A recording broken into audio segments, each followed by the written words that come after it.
ఆలయ సమీపంలో 39 అడుగుల ఎత్తైన బాహుబలి విగ్రహాన్ని 1973లో స్థాపించారు. ఇది జైన మతం ప్రాముఖ్యతను సూచిస్తుంది. ఈ మంజునాథేశ్వర ఆలయంలో మరొక విశిష్టత బాహుబలి విగ్రహం. 39 అడుగుల ఏకశిల విగ్రహం ఇక్కడికి వచ్చే భక్తులందరినీ కూడా ఆశ్చర్యపరుస్తుంది. ఒక శివాలయంలో జైన తీర్థంకరానికి సంబంధించిన బాహుబలి విగ్రహం ఉండటం అనేది నిజంగా విశేషం. ఎందుకు అంటే హిందూ జైన మత సమ్మేళనంగా ఈ దేవాలయాన్ని పిలుస్తారు. ప్రస్తుతం వర్షం వస్తోంది. వర్షంలోంచి బాహుబలి విగ్రహాన్ని 39 అడుగుల భారీ బాహుబలి విగ్రహాన్ని మీరు ఎదురుగా దృశ్యాల్లో చూడవచ్చు. ఎంత అద్భుతంగా ఉందో కూడా మీరు ఒకసారి చూడవచ్చు. ఇక్కడ పైనుంచి కింది వరకు విగ్రహం మొత్తాన్ని ఏకశిలతో నిర్మించారు. ఇప్పుడు హైదరాబాద్లో కనుక హుస్సేన్ సాగర్లో ఉన్న బుద్ధ విగ్రహం మాదిరిగా ఈ విగ్రహాన్ని కూడా ఈ రకంగా ఏకశిలతోనే నిర్మించడం దీని విశేషం. సో ఇది అనేక పూజలు అందుకుంటుంది. ఇక్కడికి వచ్చే ప్రతి భక్తుడు కూడా ఇక్కడికి వచ్చి దీన్ని దర్శించుకుని వెళ్తుంటారు. 1973లో ఈ ధర్మస్థల ధర్మాధికారి డాక్టర్ వీరేంద్ర హెగ్డే ఆధ్వర్యంలో ఈ బాహుబలి విగ్రహాన్ని ప్రతిష్ఠించారు. 39 అడుగులు ఎత్తుగలిగిన ఏకశిల అంటే మోనోలిథిక్ విగ్రహం ఇది. ఒకే రాతితో నిర్మించారు. దీని బరువు సుమారుగా 175 టన్నులు ఉంటుంది. కింది కాళ్ళ నుంచి పైన వరకు కూడా మనం ఒకసారి విగ్రహాన్ని చూడొచ్చు. ఇక్కడ దూరం నుంచి చూస్తున్నాం కాబట్టి చిన్నగా అనిపిస్తుంది. దగ్గరికి వెళ్ళి చూస్తే దాని ముందు మనం చీమల్లాగా కనిపిస్తాం. ఇది రత్నగిరి కొండపై స్థాపించబడింది. అంటే మంజునాథేశ్వర స్వామి ఆలయానికి ఎదురుగా ఉన్న ఈ రత్నగిరి కొండపైన ఈ బాహుబలి విగ్రహం అనేది ఉంటుంది. ఇక్కడ ఈ బాహుబలి జైన మతంలో మొదటి తీర్థంకరుడైన ఆదినాథ అంటే వృషభదేవ యొక్క కుమారుడు. ఆయన త్యాగం, తపస్సు మరియు మోక్ష ప్రాప్తికి చిహ్నంగా గుర్తింపబడతారు. బాహుబలి ఒక సంవత్సరం పాటు కాయోత్సర్గ ఒక రకమైన ధ్యానం భంగిమలో నిలబడి తపస్సు చేసి మోక్షం పొందినట్టుగా జైన గ్రంథాలు చెప్తాయి. ఈ విగ్రహం ఆ భంగిమను సూచిస్తుంది.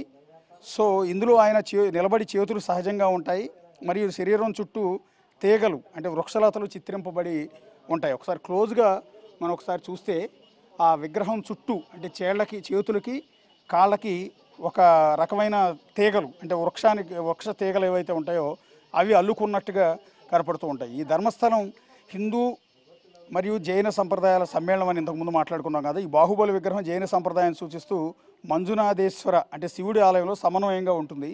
జైన పెర్గాడే కుటుంబం ఆలయ నిర్వహణ చేస్తూ విగ్రహ స్థాపన ద్వారా జైన మతం యొక్క ఆధ్యాత్మిక వారసత్వాన్ని ఇక్కడ గౌరవించేలా ప్రతిబింబిస్తూ ఉంటుంది. విగ్రహం నల్ల గ్రానైట్ రాయితో నిర్మించబడి అద్భుతమైన కళతో ఉంటుంది. దీని సరళమైన గంభీరమైన రూపం జైన తత్వశాస్త్రంలోని సరళత అండ్ త్యాగాన్ని ప్రతిబింబిస్తూ ఉంటుంది.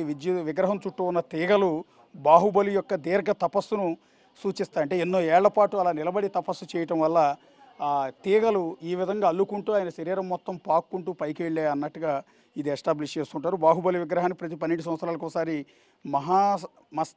మస్తకాభిషేకం జరుగుతుంది. ఇది ఒక ప్రముఖ జైన ఉత్సవం. ఈ సందర్భాన్ని విగ్రహాన్ని పాలు, పసుపు, చంద్రం మరియు ఇతర పవిత్ర ద్రవ్యాలతో అభిషేకం చేస్తారు. ఈ ఉత్సవం దేశవ్యాప్తంగా జైన భక్తుల్ని ఆకర్షిస్తుంది. ఎక్కడెక్కడి నుంచో జైన భక్తులంతా కూడా ఇక్కడికి తరలిస్తూ ఉంటారు. ఈ విగ్రహం జైన మతంలో అహింస, తపస్సు మరియు ఆత్మశుద్ధి యొక్క సందేశాన్ని ప్రచారం చేస్తుంది. ధర్మస్థల ఆలయ సముదాయంలోని ఈ విగ్రహం జైన సాంప్రదాయానికి చిహ్నంగా నిలిచి హిందూ జైన సమన్వయాన్ని పరిరక్షిస్తూ వస్తుంది.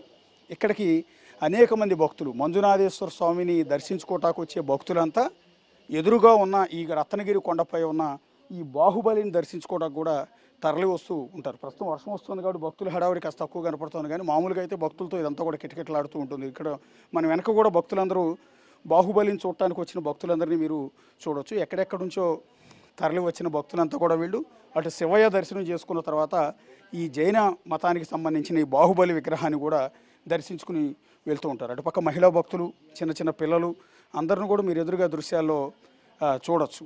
ఇక్కడికి వచ్చి ఈ బాహుబలిని దర్శించుకుని అంటే ఇది గుడి లోపల విగ్రహం మాదిరి కాదు, ఓపెన్గా ఉన్న విగ్రహమే. ఈ విగ్రహాన్ని దర్శించుకున్న తర్వాత ఇక్కడికి వచ్చి ఈ మందిరంలో కాసేపు అట్లా విశ్రాంతి తీసుకుని వాళ్ళంతా కూడా వెళ్తుంటారు. వర్షాన్ని కూడా సైతం లెక్క చేయకుండా భక్తులంతా కూడా ఏ రకంగా విగ్రహాన్ని దర్శించుకుని తిరిగి వస్తున్న దృశ్యాలన్నీ కూడా మీరు ఎదురుగా దృశ్యాల్లో చూడొచ్చు. ఎంతో పరమ పవిత్రంగా ఈ బాహుబలి విగ్రహాన్ని దర్శించుకుంటారు. బేసిక్గా ఇది జైన మతానికి సంబంధించిన తీర్థంకరులకు సంబంధించిన విగ్రహం కదా, హిందువులు ఎందుకు వస్తున్నారు అని అనుకోవచ్చు. కానీ ఇది హిందూ జైన మతాల సమ్మేళనమైన ఆలయం కాబట్టి ఇక్కడికి భక్తులంతా హిందూ భక్తులే మెజారిటీ వస్తూ ఉంటారు. పర్టికులర్ సందర్భాల్లో మాత్రమే జైన భక్తులు ఇక్కడికి తరలి వస్తూ ఉంటారు. ప్రస్తుతం టెంపుల్ నిర్వాహకులు ధర్మాధికారి వీరేంద్ర హెగ్డే ఆధ్వర్యంలోనే ప్రస్తుతం బాహుబలి విగ్రహ నిర్వహణ కూడా నిర్వహించబడుతోంది. ప్రస్తుతం తీవ్ర వివాదాల్లో ఈ ఆలయ నిర్వాహకులు చిక్కుకున్నారు. వందల మందిని చంపి పూడ్చిపెట్టారనే ఆరోపణలను ఎదుర్కొంటున్నారు.